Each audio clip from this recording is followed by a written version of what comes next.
Hi there, Sanbonani Modweni. Welcome to Fix Channel. For you here, please subscribe before the end of the video. If returning, thank you for love and support. I appreciate you.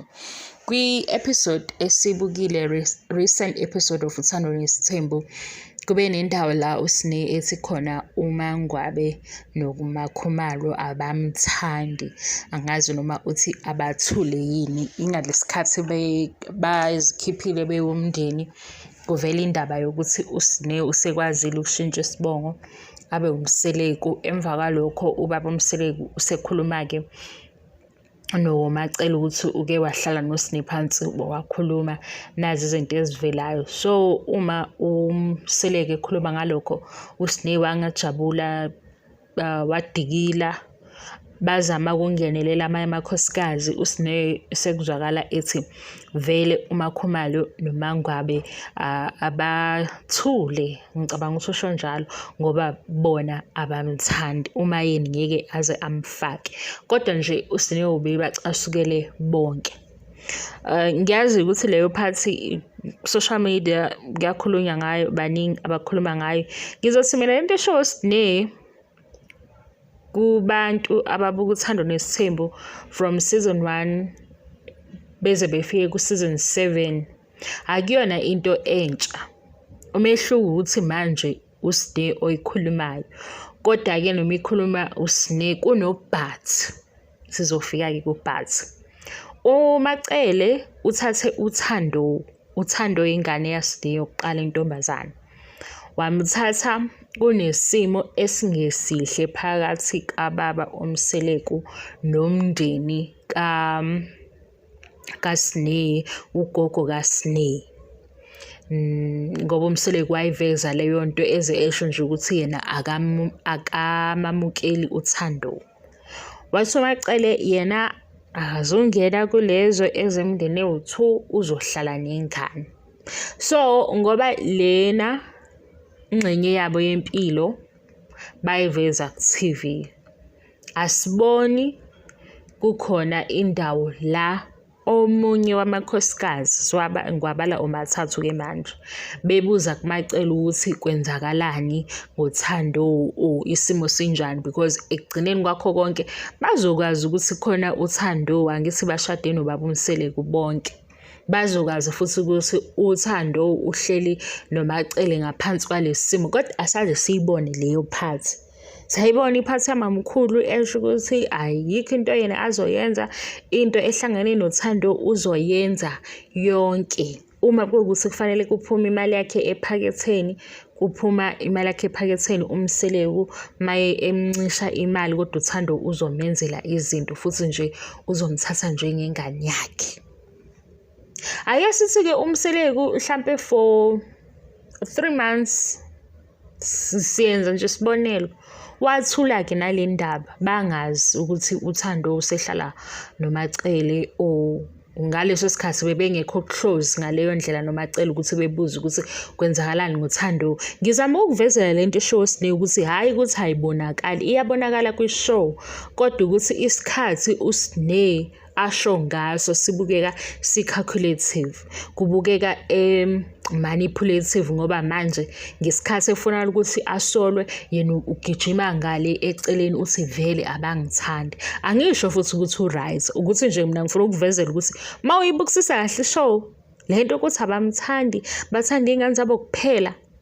Kuma-events akuThando Nesithembu la sisuke simemwe khona kuyimicimbi, before sazi ukuthi ubaba umseleku upha uSine imali, bese ngeke size sisho, ngoba ukuthi uSine uyayithola imali sikuthole manje sesila ko-season 5, 6, 7 kwimicimbi yakamseleku la bekhona bonke bephelele, ukuthi ubaba umseleku uSine uyamupha imali, bese ngeke size sisho.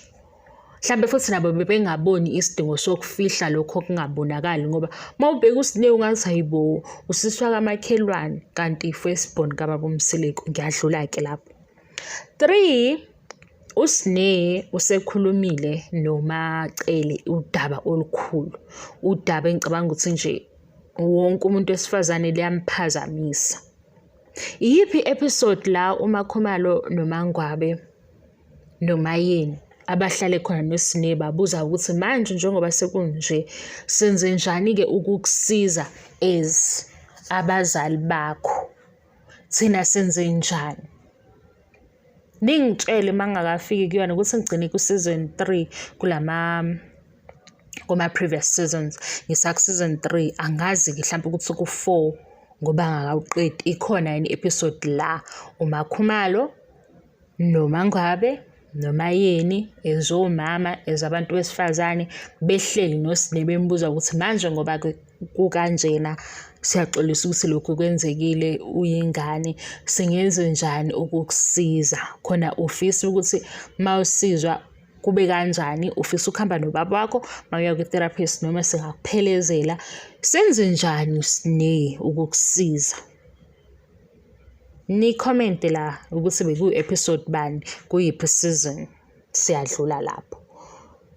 Kwenzeke-ke lolu daba olukhulu, uMacele mayethola le ndaba wakwazi ukuthi abe nesibindi sokuthi akafuni ukukhombisa kuSineya ukuthi emotional uyaqhaqhaza noma ukanjani. Uyacabanga ukuthi uwumzali nje ingane ezoqala ukutshela into enje ukuthi ukubuhlungu kangakanani, kodwa wakwazi ukumnikeza leyo emotional support before uSineya aya kwi-therapist. Angikhumbuli kodwa ukuthi kwi-therapist wahanjiswa ubani guys, ngizobuyela kuleyo episode ukuthi nje ngifuna ukunixoxela izinto step by step size sifike la kule nto siyoSineya. Engikushoyo kodwa ukuthi isikhathi asho ngaso khona kodwa nje ku-visible. Ma umuntu nje o-observant uyayibona nje lento eshoyo ukuthi hayibo, okay? Nakho sekuvela i-pregnancy ku-season 6. Macele utholile-ke nge-pregnancy, uSineya wamtshela, wakhuluma nobaba uMseleki, okuyinto futhi ubaba uMseleki engamphathanga kahle. uMacele uyahamba nomakhosikazi bayozivocavoca, sebethola ithuba-ke la uMacele ebazisa khona ukuthi-ke nakhu uSineya uthi ukhulelwe. Okay, utshela abazali bakhe okuwuMakhumalo, uMangabe, uMayeni.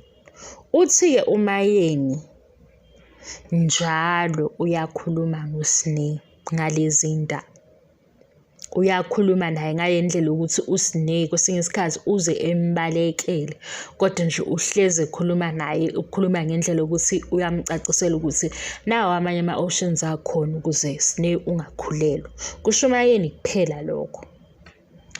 uMakhumalo uthi yena u-worried ngoMseleki ngoba uMseleki uhlezi ezama ukulungisa ubudlelwane bakhe noSineya, kuthi la seku-right khona uSineya aphinda amphoxe. Angizwanga indawo ethi uyakhuluma noSineya, angizwanga futhi indawo ethi uSineya besikhuluma nje naye nini. Mabeqeda lapho kuMakhumalo noMangabe bathi ukuthi animazi uSineya ngelinye ilanga wayehamba izulu liduma, isimo seweda sikukubi, beletha ingane ethi yena uyahamba wasigiva, wase siyambambezela masikhuluma naye kudala. Ngayizwa into ezwakala la kudala babekhuluma naye uSineya ehamba kuleyo weather yayinzima, washo ukuthi uyahamba. Wase kuMangabe-ke sagcina sithi akahambe kodwa abuye. Inkinga kaSineya ukuthi mayesehambile ulifuna njalo. Uyakwazi ukulalela umuntu okhuluma ngomuntu worried or concerned nendawo enokuhlekisa phakathi. Uthe kunjalo wathi uMakhumalo mina ngambuza ukuthi kanti uSiya ukwenzani? Ayekho umzali okhuluma nengane kanjalo, ekhuluma nengane eyinqanda kulento eyenzayo wrong mayisuke ebona ukuthi wrong. Ngambuza ukuthi uSiya kanti yini le uSiya yenzayo engaka? Wathi-ke umenza kahle i-conversation yamakhumalo noSneh bekufanele ukuthi sizwe ku-season 6 ngesikhathi bekhuluma nge-pregnancy kaSneh, kodwa ba-worried ngayo uSneh. Hhayi-ke bahleke-ke ngoba phela shuthi le yokuthi umenza kahle yabahlekisa-ke. Wasethi uMayeni sonke sikhathazekile ngoSneh njengabazali bakhe. Kwesinye isikhathi uyasamukela isimo, kodwa ezinye izinto kufanele uyilungise ngomlomo. Ekulungiseni ngomlomo kulo season 6 uMayeni wahamba wayobheka uSneh endlini, wakhuluma naye bephandle, wamtshela ukuthi Sneh, thanda iy'ngane zakho kakhulu ukunabantu abafika empilweni yakho. Iy'ngane zakho azize kuqala. Season 6 seyivelile i-pregnancy yaSneh, uMayeni kumakhosikazi amathathu, okuwona le ndaba yintsha abalandela-ke manje beyokhuluma noSneh. Asimbonanga uma ngabe ebuza ukuthi hayi Sneh, hawu sekwenze njani-ke, senze njani? Wena ubona ukuthi wenze njani, sikusaphothe kanjani? uMakhumalo asimbonanga. Ama-meetings nje angapheli ahlangene namakhosikazi nezinto ezingathi sho, kodwa uSneh ukhulelwe. Abazali bakhe laba ba-worried ngaye. Sifikile-ke ku-season 7. Baphinde bathi-ke kufanele afake i-implant noma avalwe. Kwakusho uma ngabe-ke ethi-ke mayeqeda ukubeletha noma ethola umntwana fanele avalwe. Yilena-ke indawo ebalulekile, mayeqeda ukubeletha avalwe. Amazwi kaMangwabi lawo. Sesiku-season 7 kwenzakaleni kuSneh? Omama ba-worried ngaye-ke bathini? Ikhona i-episode la sebehlale naye, angibali uMacele, ikhona i-episode la bahlale naye bambuza ukuthi hawu Sneh kwenzakaleni? Wasewenze njani? Ngoba phela lapha kuy'ngane zesithembu sibonile uSneh chaza. Noma-ke singeke size sazi ukuthi uzithathele izinqumo eyedwa ukuthi wenze njani, iyiphi-ke indlela enze ngayo. Bona-ke abazali bakhe aba-worried ngaye batheni kuye? Yile nto-ke bengisho ukuthi khona le nto ayishoyo ayikho kude kuwukuthi isikhathi asho ngaso noma mhlampe isidingo sokuthi akukhulume njengoba eyingane asikho, ngoba ekugcineni abazali bakhe. Khona sekuvela ngathi akanayo inhlonipho uma ezothi vele abangithandi, bathanda iy'ngane zabo. Ngoba nami mangibheka kuyona yonke lento eyenzakalayo, mhlawumpe kube beyenzeka kwelinye iside, bebengeke be-react ngale ndlela ba-react ngayo. Kodwa-ke sesifike kuBhathi. uBhathi ile nto yokuthi noma yimuphi umndeni ingane ehluphayo noma esekwazi ukuthi iyadelela i-treat-wa ngale ndlela. Baba nokuthi uzozenzela into afuna ukuyenza, sizokwenza njani, uzosigiva. Kodwa uma kulowo mndeni bengakayilahli leyo ngane bayazama ukuyilungisa ngoba ayikho into engalungiseki. Nomuntu uyalungiseka, yikho nje nabanye bethi umuntu akalahli. Kodwa uma sebeyitshelile ukuthi nje yilowo mntwana lowo wenza umathanda, kuba njena-ke. Kanti vele kubantu abaningi ingane engahloniphi noma ingane le ebuka ngokuthi yenza umathanda abayithandisisi kahle. Mase uthola ithuba unawo uShowmax, wobuka imicimbi yakaMseleku, ungitshela ukuthi uma ubona uSneh awuboni nosisi wakamakhelwane. Angifuni ukukuchazela lokhu-ke ngendlela etheni, ngibeka ngale ndlela le ehloniphile. Ukuthi-ke manje sesiyazi ukuthi uSneh kanti ubaba uMseleku bemupha imali, kodwa bekuhlebisa nje kuwona wonke amasizini ukuthi hayibo ababoni yini. Hhayi mina-ke mase ngihleba phela khona lezi zinto oyihleba abantu bengazazi ukuthi uyayihleba. Uyabona nje leyo nto uma nibuka i-TV show noma ekhaya nikhomente ngale ndlela nikhomenta ngayo, mina bengihlezi ngisho ngithi hayi labo mama ngeke nabo, hawu phecobezela kanjena nabo kodwa babona yini kahle hle. Asisekho-ke lapho ngoba ubaba uMsile kwasho ukuthi uyamupha imali, kodwa kukhona konke uS'Ney fanele abone ukuthi umamkhulu akakamlahli, enze kahle naye ngoba ngeke ehlezi njalo ecelelwa uxolo.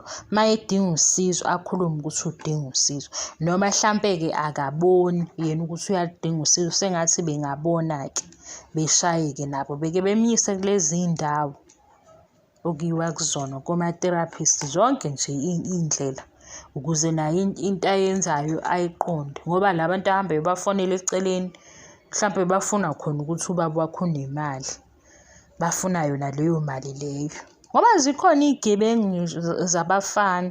Abafana bamanje gebengu nabo. Umfana nje athi uyakuthanda ngoba azi ukuthi kini ikhona imali ophiwa yona.